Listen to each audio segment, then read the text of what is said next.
Union public service commission ने civil service exam UPSC 2024 का final result जारी कर दिया है। इस बार मुल्क भर से 1009 कैंडिडेट्स मुल्क की बावकार खिदमत के लिए मुंतखब किए गए हैं, जिसमें 28 मुस्लिम कैंडिडेट्स शामिल हैं।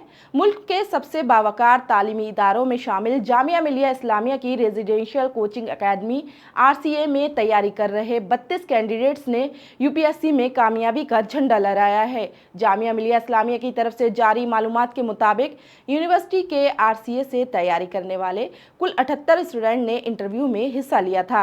इनमें से फाइनल एग्जाम में 32 स्टूडेंट ने कामयाबी हासिल की, जिनमें से 12 लड़कियां हैं। RCA के 32 टॉपर्स को उनकी रैंकिंग की बुनियाद पर IAS, IPS, IFS सेवाओं के लिए चुना जाएगा। बाकी उम्मीदवारों को IRS, audit and account service, IRTS और ग्रुप A, ग्रुप B पदों पर काम करने का मौका मिलेगा।